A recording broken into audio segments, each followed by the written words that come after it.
history of the Champions League. Ronaldo! Unbelievable! Messi shot.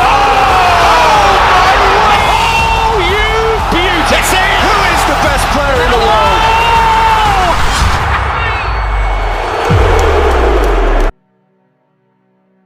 ये कहानी है उस खिलाड़ी की जिसने आज दिल तोड़े करोड़ों अपने रिटायरमेंट की बात सुनाकर। रोनाल्डो रिटायरमेंट लेंगे या नहीं लेंगे ये बात तो कंफर्म नहीं है, लेकिन रोनाल्डो का ये सफ़र आसान नहीं था। रोनाल्डो की सक्सेस स्टोरी तो बच्चा बच्चा जानता है। नाम है क्रिस्टियानो रोनाल्डो। जन्म 5 फरवरी 1985 में पोर्चुगल के शहर फंचल में हुआ। पोर्चुगल को जाना जाता था अपने इतिहास के लिए, सी फूड के लिए, बीचेस के लिए, लेकिन आज पोर्चुगल जाना जाता है क्रिस्टियानो रोनाल्डो के लिए। रोनाल्डो का पूरा नाम Cristiano Ronaldo DOS Santos Aveiro है। रोनाल्डो के पिता अमेरिकन एक्टर और फिर बाद में बने अमेरिकन प्रेसिडेंट रोनाल्ड रेगन के बहुत बड़े फैन थे। उन्हीं के नाम पर उन्होंने अपने बेटे का नाम रोनाल्डो रखा। रोनाल्डो के परिवार में उनके माता पिता, एक भाई और 2 बहन रहती थी।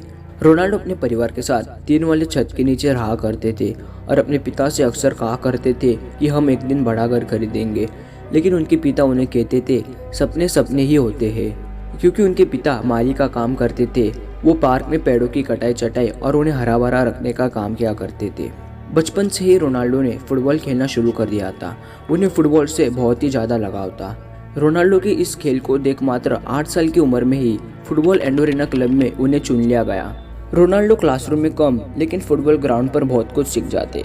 एक बार उन्हें स्कूल से भी निकाल दिया गया था क्योंकि उनकी और उनके टीचर की बहस बढ़ गई थी और तब उन्होंने अपने टीचर के ऊपर खुर्ची फेंक दी थी।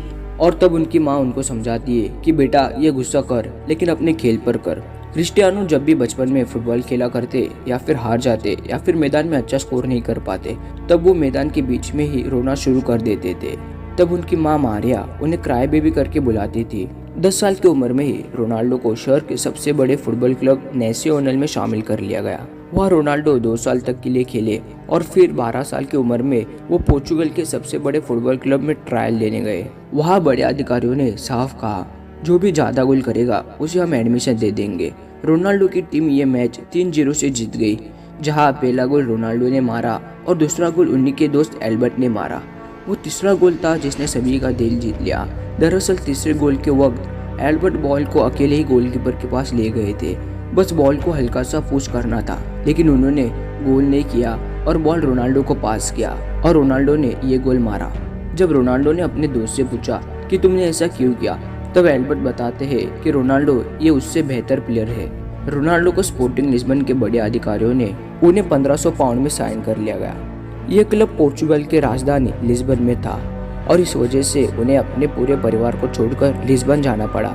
इस बात से वे बहुत ही दुखी थे, लेकिन उन्होंने अपने आप को संभाला और वहाँ पर भी जी जान लगाकर प्रैक्टिस की और अपने खेल से सभी को प्रभावित किया। जब रोनाल्डो 15 साल के हुए तब उनके माता पिता को पता चला कि रोनाल्डो के दिल में परेशानी चल रही है। जब रोनाल्डो को डॉक्टर के पास ले जाया गया तब डॉक्टर ने कहा कि रोनाल्डो के दिल में छेद है। इस कारण डॉक्टर ने रोनाल्डो को भागदौड़ करना और फुटबॉल खेलने से मना कर दिया। डॉक्टर ने बताया कि रोनाल्डो की दिल की सर्जरी करनी होगी या फिर उन्हें हमेशा के लिए फुटबॉल खेलना बंद करना पड़ेगा। 8 से 10 घंटे फुटबॉल खेलने वाले रोनाल्डो को फुटबॉल न खेलना ये कतई मंजूर नहीं था, इसलिए उन्होंने सर्जरी करने का फैसला किया और डॉक्टर से अपने दिल की सर्जरी करने को कहा और सौभाग्य से ये सर्जरी अच्छी हुई। कुछ दिन रेस्ट के बाद रोनाल्डो वापस फील्ड पर उतरे, लेकिन इस बीच उनके जीवन में एक बहुत बड़ा दुख आया जब ज्यादा शराब पीने के कारण 52 साल की उम्र में उनके पिता की मृत्यु हो गई। इस घटना ने रोनाल्डो को पूरी तरह से हिलाकर रख दिया, क्योंकि वो अपने पिता से बहुत ही ज़्यादा करीब थे। उनके पिता ही घर के इकलौते कमाने वाले थे, जिनके चले जाने के कारण उनके घर की आर्थिक स्थिति बहुत ही खराब होने लगी, जिस वजह से उनके माँ को दूसरों के घर खाना बनाकर अपने परिवार का गुजारा करना पड़ा। पर रोनाल्डो ने इस सभी प्रॉब्लम को जूझते हुए अपने प्रैक्टिस पर ध्यान दिया। लगातार कठिन परिश्रम करते करते रोनाल्डो आगे जाके एक अच्छे खिलाड़ी के तौर पर उभरे। उन्होंने अपना पहला मैच पोर्चुगल के स्पोर्टिंग लिस्बन के लिए 17 साल की उम्र में खेला। ये मैच स्पोर्टिंग लिस्बन और मैनचेस्टर यूनाइटेड के बीच खेला गया था और इस मैच में एलेक्स फर्ग्यूसन ने रोनाल्डो को खेलते हुए देखा और तुरंत ही मैनचेस्टर यूनाइटेड के लिए 17 मिलियन यूएसडी डॉलर में साइन कर लिया। मैनचेस्टर यूनाइटेड में रोनाल्डो ने जर्सी नंबर 28 की मांग की थी, लेकिन उन्हें जर्सी नंबर 7 मिली। मैनचेस्टर यूनाइटेड ज्वाइन करने के बाद रोनाल्डो ने FA कप की जीत के साथ शुरुआत की और फिर बाद में 3 प्रीमियर लीग टाइटल और एक चैंपियंस लीग टाइटल जीत लिया और 196 मैचेस में 84 गोल किए। उसके बाद 2009 में रियल मैड्रिड ने $132 मिलियन देके रोनाल्डो को अपने टीम में शामिल कर लिया। ये किसी भी खिलाड़ी के लिए अब तक का सबसे बड़ा एक्सपेंसिव एसोसिएशन फुटबॉल ट्रांसफर था। रियल मैड्रिड का ये कॉन्ट्रैक्ट 2009 से 2015 तक था। इस दौरान भी रोनाल्डो की गेम की शोहरत और भी बढ़ती गई। रियल मैड्रिड में रोनाल्डो ने 2 ला लीगा टाइटल्स और 4 चैंपियंस लीग टाइटल जीत लिए। रियल मैड्रिड का ये कॉन्ट्रैक्ट 2015 तक था, लेकिन फिर रोनाल्डो ने रियल मैड्रिड के साथ 2021 तक खेलने की मांग की। 1864 करोड़ डील के साथ रोनाल्डो दुनिया के रिचेस्ट फुटबॉलर बन गए। फिर 2018 में रोनाल्डो को इटली के फुटबॉल क्लब यूवेंटस ने 100 मिलियन पाउंड में साइन कर लिया। 30 साल के ऊपर वाले खिलाड़ियों के लिए यह फुटबॉल की हिस्ट्री में अब तक का सबसे बड़ा महंगा कॉन्ट्रैक्ट था। रोनाल्डो को अपने लाइफ में बहुत से अवार्ड्स मिल चुके हैं। 2015 में पोर्चुगीज फुटबॉल फेडरेशन ने उन्हें best Portuguese football federation of all time का खिताब दिया है।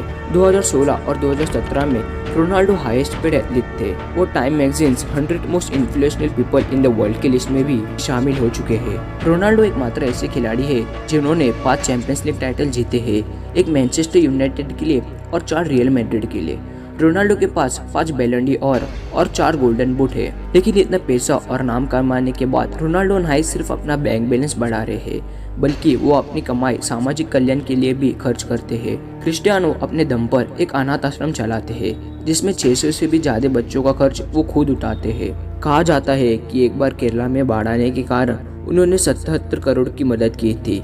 एक बार उन्होंने एक 10 महीने के बच्चे के लिए 91 लाख दिए थे। नवंबर 2012 में रोनाल्डो ने अपना गोल्डन बूट ऑप्शन किया था और इस ऑप्शन से हुई 13,000 करोड़ रुपए की कमाई उन्होंने गिजा में स्कूल बनाने के लिए डोनेट किए। शराब की वजह से पिता की मौत के कारण रोनाल्डो ने आज तक शराब को हाथ तक नहीं लगाया। उन्होंने अपने शरीर पर टैटू इसलिए नहीं बनाए क्योंकि वो एक रेगुलर ब्लड डोनर भी है। फुटबॉल के अलावा रोनाल्डो एक अच्छे बास्केटबॉल खिलाड़ी भी है। आज ऐशो आराम में रहने वाले रोनाल्डो एक समय टीन की छत के नीचे रहा करते थे और अक्सर अपने पिता से कहा करते थे कि हम अमीर बनने वाले हैं, और आज उनके पास सब कुछ है जो वो कभी सोचा करते थे। लेकिन इस कामयाबी को देखने के लिए उनके पास पिताजी नहीं है।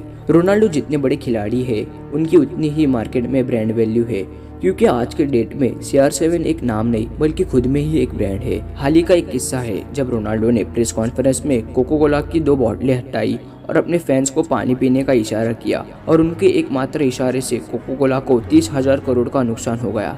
इस बंदे में इतनी ताकत है जो कि ये किसी की भी दुनिया हिलाकर रख सकता है। कुछ ऐसा ही किस्सा है रशियन मॉडल आयरीना शेख का, जिसने रोनाल्डो की मां का अपमान किया था। उसी वक्त रोनाल्डो ने उसके साथ ब्रेकअप किया था। तब इस बंदी ने अपने इंस्टाग्राम पर पोस्ट किया कि अगर आप मुझे रोनाल्डो की एक्स गर्लफ्रेंड होने की वजह से जानते हो तो मुझे अभी अनफॉलो कर दो। और इस एक पोस्ट के बाद इस बंदी ने 24 घंटे के अंदर अंदर अपने 11 मिलियन से भी ज्यादा फॉलोअर्स खो दिए। किसी 2 कौड़ी के इंसान के पीछे भागने से अच्छा है कि अपने सपनों के पीछे भागो। रोनाल्डो की खुद इंस्टाग्राम पर 500 मिलियन से भी ज्यादा फॉलोअर्स है। कुछ साल पहले एक जर्नलिस्ट को रोनाल्डो के दोस्त एल्बर्ट के बारे में पता चला, तो वो एल्बर्ट के घर चली गई। एल्बर्ट ना ही फुटबॉलर था या ना ही बड़ा बिजनेसमैन था। उस जर्नलिस्ट ने सोचा कि एल्बर्ट ने रोनाल्डो के लिए अपनी लाइफ सेक्रीफाइस कर दी थी, उसका मतलब वो गरीब का गरीब ही रहा होगा। लेकिन एल्बर्ट के घर पहुंचते ही उस जर्नलिस्ट की आंखें फटी की फटी रह गई, क्योंकि एल्बर्ट का लाखों डॉलर का विला और उस विले में खड़ी एक से एक बढ़कर कारों को देखकर, और जब उसने एल्बर्ट को इन सभी के बारे में पूछा तब एल्बर्ट ने जवाब में सिर्फ एक ही नाम लिया, रोनाल्डो। क्योंकि उसके पास जो कुछ भी था वो सब रोनाल्डो ने उसको प्रोवाइड किया था।